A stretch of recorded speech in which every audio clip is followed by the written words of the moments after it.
queridos, graça e paz. Antes da gente dar início à ministração, eu queria te mostrar algo que eu recebi de presente agora, quando eu cheguei, e como esses diáconos, eles mimam a gente, né? Olha isso, dá para enxergar daí? Uma capinha personalizada do Fried. Muito lindo, né? Então, nós temos tanto do Fried quanto do Projeto Renovo. Então, se você estiver interessado, é algo que ficou bem bacana, bem bonito. Eu gostei demais. Você procura o Diácono Márcio. Procura o Diácono Márcio, está lá atrás. Depois ele vai te informar o preço, como é que você faz para comprar e tudo mais. Amém? Queridos, eu estou muito feliz mais uma vez de poder estar aqui na casa do Senhor, podendo falar daquilo que Ele me entregou para ser dito. Eu vou pedir para que você abra a sua Bíblia, já que você está de pé, como costumamos fazer aqui no Projeto Renovo. Você abra a sua Bíblia no primeiro livro de Samuel, e nós vamos ler o capítulo 8 inteirinho. E deixa eu colocar meu óculos, que eu já estou ficando velho. Já está meio difícil de ler as coisas já.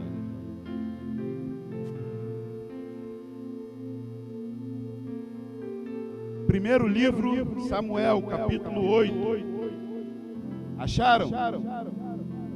Amém? Diz assim: quando envelheceu Samuel, nomeou seus filhos como líderes de Israel. Seu filho mais velho chamava-se Joel e o segundo Abias. Eles eram líderes em Berseba. Mas os filhos dele não andaram em seus caminhos. Eles se tornaram gananciosos, aceitavam suborno e pervertiam a justiça. Por isso, todas as autoridades de Israel reuniram-se e foram falar com Samuel em Ramá. E disseram-lhe: tu já estás idoso e teus filhos não andam em teus caminhos. Escolhe agora um rei para que nos lidere à semelhança das outras nações. Quando, porém, disseram: dai-nos um rei para que nos lidere, isso desagradou a Samuel. Então ele orou ao Senhor, e o Senhor lhe respondeu: atenda a tudo o que o povo está pedindo. Não foi a você que rejeitaram, foi a mim que rejeitaram como rei, assim como fizeram comigo desde o dia em que eu os tirei do Egito até hoje, abandonando-me e prestando culto a outros deuses. Também estão fazendo com você. Agora atenda-os, mas advertam-os solenemente e diga-lhes quais direitos reivindicará o rei que os governará. Samuel transmitiu todas as palavras do Senhor ao povo que lhe estava pedindo um rei, dizendo: o rei que reinará sobre vocês reivindicará como seu direito o seguinte: ele tomará os filhos de vocês para servi-lo em seus carros de guerra e em sua cavalaria para correr à frente dos seus carros de guerra. Colocará alguns como comandantes de 1000 e outros como comandantes de 50. Ele os fará à terra dele, fazer a colheita e fabricar armas de guerra e equipamentos para os seus carros de guerra. Tomará as filhas de vocês para serem perfumistas, cozinheiras e padeiras. Tomará de vocês o melhor das plantações, das vinhas e dos olivas, e os dará aos criados dele. Tomará 1/10 dos cereais e da colheita das uvas e dará aos seus oficiais e os seus criados. Também tomará de vocês para o seu uso particular os servos e as servas e o melhor do gado e dos jumentos. E tomará de vocês 1/10 dos rebanhos, e vocês mesmos se tornarão escravos dele. Naquele dia vocês clamarão por causa do rei que vocês mesmos escolheram, e o Senhor não os ouvirá. Todavia o povo recusou-se a ouvir Samuel e disse: não, queremos ter um rei, seremos como todas as outras nações. Um rei nos governará e sairá à nossa frente para combater em nossas batalhas. Depois de ter ouvido tudo que o povo disse, Samuel repetiu perante o Senhor. E o Senhor respondeu: atenda-os e dê-lhes um rei.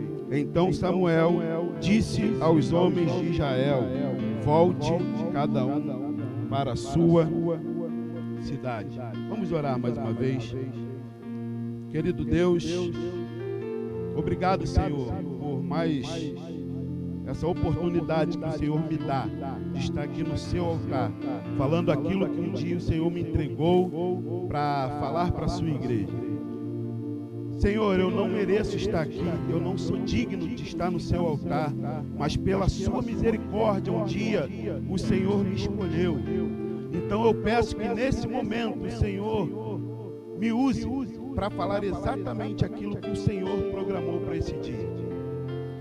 Eu peço ao Senhor que nada externo possa atrapalhar que a sua mensagem seja pregada e entendida pela sua igreja. Que em nome de Jesus eu possa ser cópia fiel daquilo que o Senhor programou para esse dia. Nesse momento eu me esvazio de mim para que o Senhor me encha e use a minha boca para falar à sua igreja. Eu não quero falar nada de mim, apenas o que o Senhor quer falar. Assim nós oramos, em nome de Jesus. Amém. Vocês podem se sentar. Queridos, Samuel era profeta e juiz. Um homem íntegro, um homem temente a Deus, um homem justo, mas o tempo passou para Samuel, a idade estava chegando, Samuel estava ficando velho, e Samuel decidiu preparar os seus filhos para que pudessem assumir o seu lugar. E algumas dessas oportunidades, o preparo que Samuel estava fazendo com seus filhos, era na função de juízes. E a Bíblia vai nos dizer que os seus filhos não eram como Samuel. Os seus filhos, eles não eram tementes de Deus como Samuel era. Eles não eram justos como Samuel era. Eles não eram íntegros como Samuel era. A Bíblia vai dizer que eles não agiam com justiça, eles agiam através de suborno, eles se vendiam nas causas, eles aceitavam dinheiro, eles eram amantes do dinheiro, e eles estavam longe, mas muito longe de serem o que o pai deles era. Isso desagradou ao povo de Israel, e um dia os líderes procuraram Samuel. E eles reclamaram dos filhos de Samuel. Só que eles foram além. Eles falaram para Samuel: nós queremos um rei. Assim como as outras nações têm um rei, nós também queremos um rei. Aquilo chateou Samuel. Samuel foi até Deus, orou, e o Senhor respondeu: Samuel, não é a vocês que eles estão rejeitando, é a mim. E eles não fazem isso agora, eles fazem isso desde a época em que eu tirei eles do Egito. Eles procuram outros deuses, eles servem outros deuses. E o que eles estão fazendo agora contigo é exatamente o que eles fazem comigo há bastante tempo. Mas volta lá e dê uma notícia para eles. O rei do tempo de vocês, o rei que vocês estão escolhendo, o rei que vocês estão pedindo, ele vai ser perverso, ele vai ser mau, ele vai tomar o filho de vocês para servir como escravos, vocês também se tornarão escravos, ele vai tomar as filhas e as mulheres de vocês e vão tornar elas empregadas, ele vai criar impostos que não existem, ele vai tomar os seus gados, suas terras, E no dia em que vocês começarem a chorar e forem falar com Deus, o Senhor não ouvirá vocês, porque vocês decidiram escolher por esse rei. Samuel volta, fala tudo isso com o povo. E eles ainda assim decidem não escutar a voz de Samuel, que representava a voz de Deus naquele momento. E eles falam para Samuel: nós queremos um rei. Samuel volta, fala com o Senhor, e o Senhor diz para Samuel: faça exatamente o que eles querem. Eles querem um rei? Então dê a eles um rei. E o tema da minha mensagem é o que nos impede de viver aquilo que Deus tem para nós. Primeiro, invejar o que o mundo vive. Você está com a sua Bíblia aberta? Vou pedir para que você acompanhe comigo o versículo 5 e o versículo 20. Versículo 5 e versículo 20.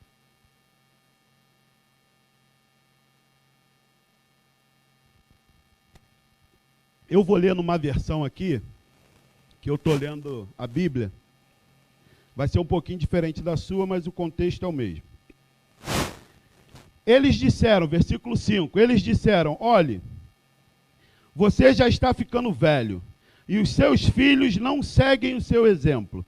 Por isso queremos que nos arranje um rei para nos governar, como acontece em outros países. Queremos ser como as outras nações. Eu escolhi essa versão justamente por causa disso.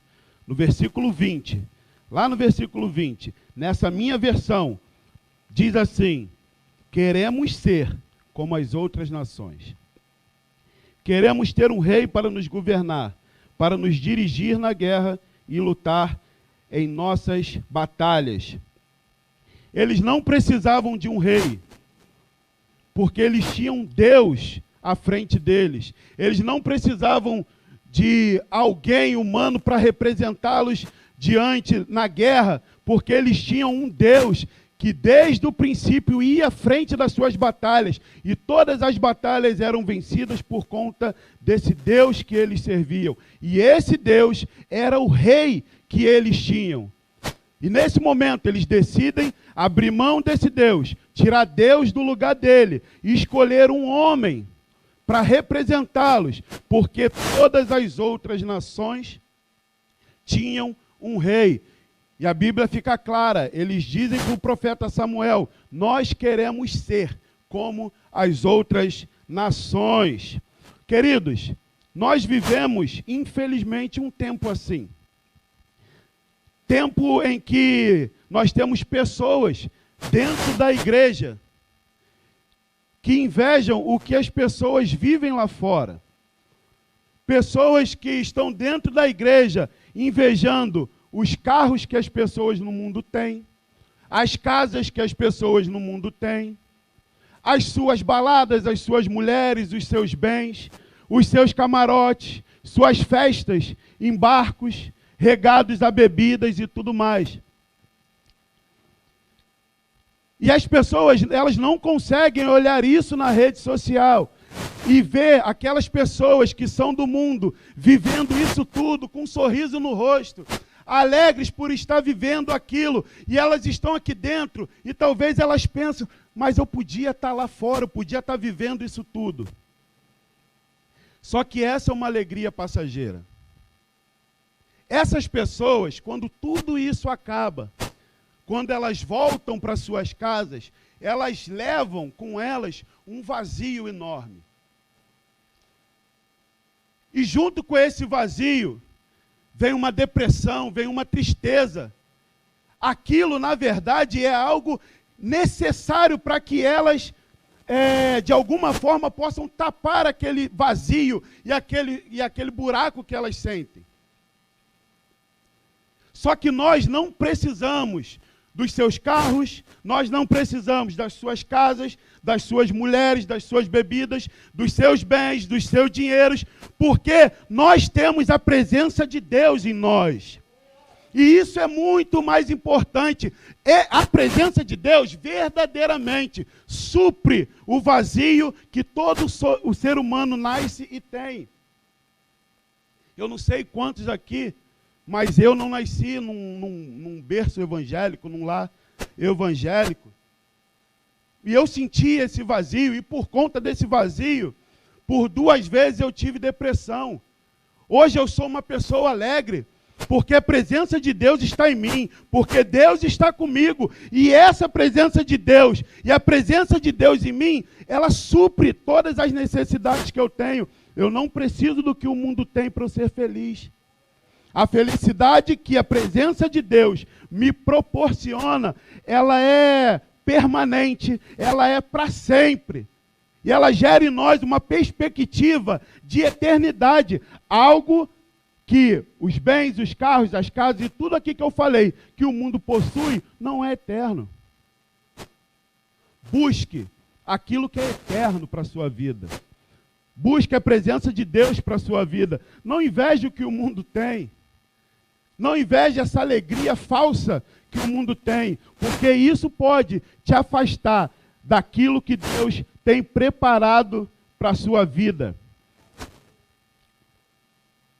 Nós não precisamos do que o mundo tem, porque nós temos aquilo que o mundo não tem.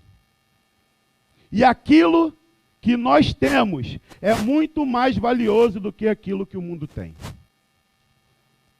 Volto a repetir, nós temos a presença de Deus, e nada é mais valioso ou representa mais do que a presença de Deus.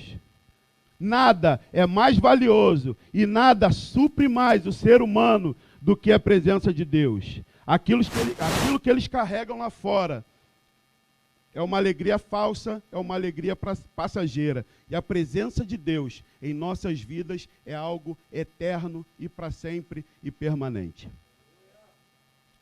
2. O que nos impede de viver aquilo que Deus tem para nós? Não obedecer à voz de Deus.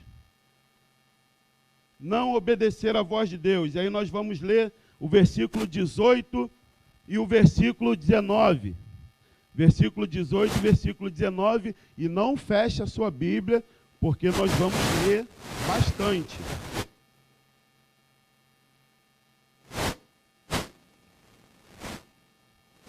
Eu vou permanecer na minha versão, na versão que eu estou lendo a Bíblia, porque ela fica um pouquinho mais clara. Versículo 18 diz assim: quando isso acontecer, vocês chorarão amargamente por causa do rei que escolheram. Porém, o Senhor Deus não ouvirá as suas queixas. Mas o povo não se importou com o aviso de Samuel. Pelo contrário, eles disseram: não adianta. Nós queremos um rei. Deus manda avisar que eles iam sofrer por causa do rei que eles estavam escolhendo. E mesmo assim, eles decidiram não ouvir a voz de Deus, representada pelo profeta Samuel, e decidiram que eles iriam ter um rei segundo a vontade deles. E aí eu queria contar uma historinha para vocês, para tentar ilustrar o que eu estou falando. Uma certa época, um avião de pequeno porte sobrevoava o Canadá durante o inverno e noite. E aquele avião, ele começou a sofrer uma pane. Um homem que estava dentro do avião, ele pega o paraquedas, coloca o paraquedas e pula do avião. Só que ele não conseguia enxergar nada, porque estava muito escuro, e por conta do inverno, neblina e tudo mais, aquele homem não conseguia enxergar nada. Paraquedas aberto, ele lá em cima, mas sem saber para onde ele estava indo. Depois de muito tempo, o paraquedas se prende em alguma coisa que aquele homem não conseguia enxergar. E aquele homem, de repente, fica de ponta cabeça, sem enxergar nada, sem saber onde ele estava. Ele começa a clamar, ele começa a orar, ele começa a pedir ajuda ao Senhor. E de repente ele escuta uma voz dizendo: corta a corda. E aí ele pensa: mas se eu cortar a corda, eu vou cair daqui, vou bater com a minha cabeça, vou quebrar o meu pescoço, e eu vou morrer. E a voz novamente vem e diz para ele: corta a corda. E ele resolve não obedecer à voz do Senhor. No dia seguinte, encontraram aquele homem congelado e morto, a meio metro do chão, porque ele não conseguia enxergar a distância que ele estava do chão, mas Deus enxergava. Ele não conseguia enxergar o que estava em volta dele, mas Deus enxergava. Talvez aquele homem tenha resolvido esperar que o próprio Deus descesse do céu para tirar ele dali. Talvez você, a gente possa pensar: por que Deus não arrebentou a corda e salvou aquele homem? Porque no momento da aflição, no momento da angústia, no momento do desespero, no momento em que a gente ora ao Senhor, em que a gente pede ajuda ao Senhor, no momento em que a gente bate a porta, o Senhor nos atende, Ele nos dá uma resposta, e Ele fala conosco. E muitas das vezes, aquilo que o Senhor fala não é agradável aos nossos ouvidos, não é aquilo que a gente quer ou queria escutar, não vai de encontro à nossa vontade, a gente decide não obedecer à voz do Senhor. Pode ser, talvez, que você esteja falando: Senhor, essa é a mulher da minha vida. E o Senhor está falando: não, não é. Senhor, esse aqui é o homem da minha vida. E o Senhor está falando: não, não é não. Senhor, esse é o lugar que o Senhor tem para mim. E o Senhor está falando: não, não é. Por quê, queridos? Existe uma tendência em nós de querer escutar aquilo que nos satisfaz.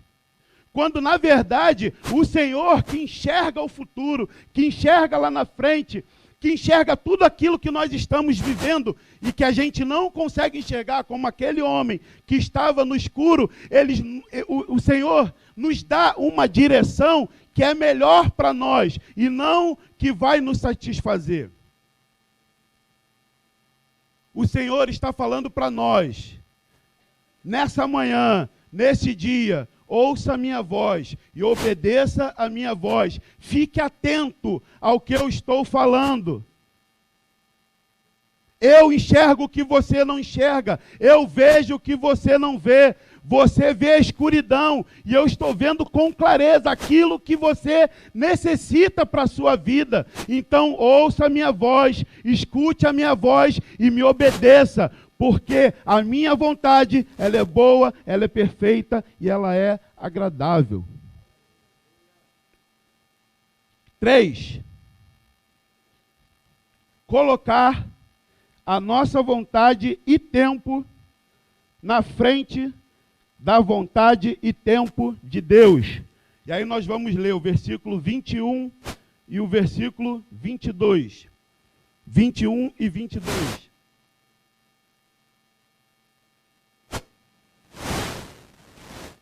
Vou continuar na minha versão aqui. Talvez, se você estiver curioso para saber, é a LAT, Linguagem Atual. É a Bíblia que eu estou lendo agora.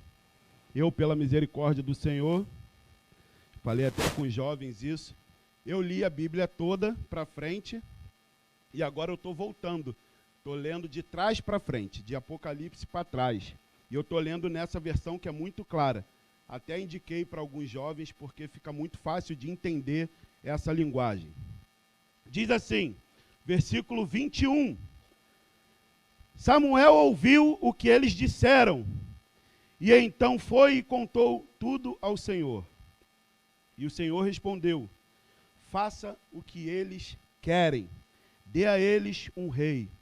Aí Samuel pediu a todos os homens de Israel que voltassem para casa. Samuel volta para Deus e fala com o Senhor, e o Senhor responde: faça exatamente o que eles querem.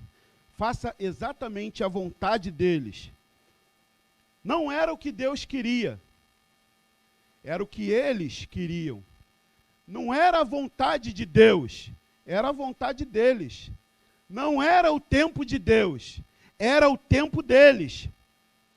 Irmãos, eu escutei uma frase essa semana. Eu estava com o diácono Marquinho resolvendo algumas coisas pessoais, e ele prestativo, como sempre, me ajudando. E nós encontramos uma família cristã, uma família temente ao Senhor, e acabou que até atrasou o que a gente ia fazer, porque nós ficamos conversando no quintal daquela casa. E algo que eu escutei daquele homem, ele falou assim para a gente: se nós soubéssemos o que nos aguarda no futuro, nós iríamos ficar calminho, esperando o tempo passar, para aproveitar exatamente tudo aquilo que Deus preparou para nós. Queridos, vocês não têm ideia, eu não tenho ideia de tudo aquilo que o Senhor já preparou para a nossa vida. Talvez a gente fique ansioso na expectativa de que algo aconteça agora, de que algo aconteça hoje, mas o agora e o hoje é o nosso tempo, não é o tempo de Deus. O agora e o hoje é a nossa vontade, não é a vontade de Deus. A vontade de Deus e o tempo do Senhor é para cumprir exatamente tudo aquilo que Ele preparou para nós, para que a gente viva, e é melhor, e é muito melhor do que o nosso tempo e a nossa vontade. Como eu falei aqui, né, dei uma pincelada aqui nos casais, então eu vou falar. Pode ser que alguma irmã diga, mas pastor, eu estou ficando velha. Pastor, o tempo está passando. Eu preciso arrumar um marido. Eu preciso arrumar alguém. E aí você coloca a sua vontade e o seu tempo na frente da vontade, no tempo de Deus, e arruma um tralha. E arruma alguém que vai te agredir, alguém que vai abusar de você, alguém que vai se aproveitar de você. Pode ser também para os jovens, meninos e homens solteiros, que diga também, mas Senhor, eu preciso de uma costela. Senhor, eu preciso de alguém do lado. E o Senhor diga, não é o tempo, ainda não é a hora, calma. E aí o irmão decide colocar a vontade dele e o tempo dele na frente da vontade do tempo de Deus. Aí vai arrumar uma mulher preguiçosa, aí vai arrumar uma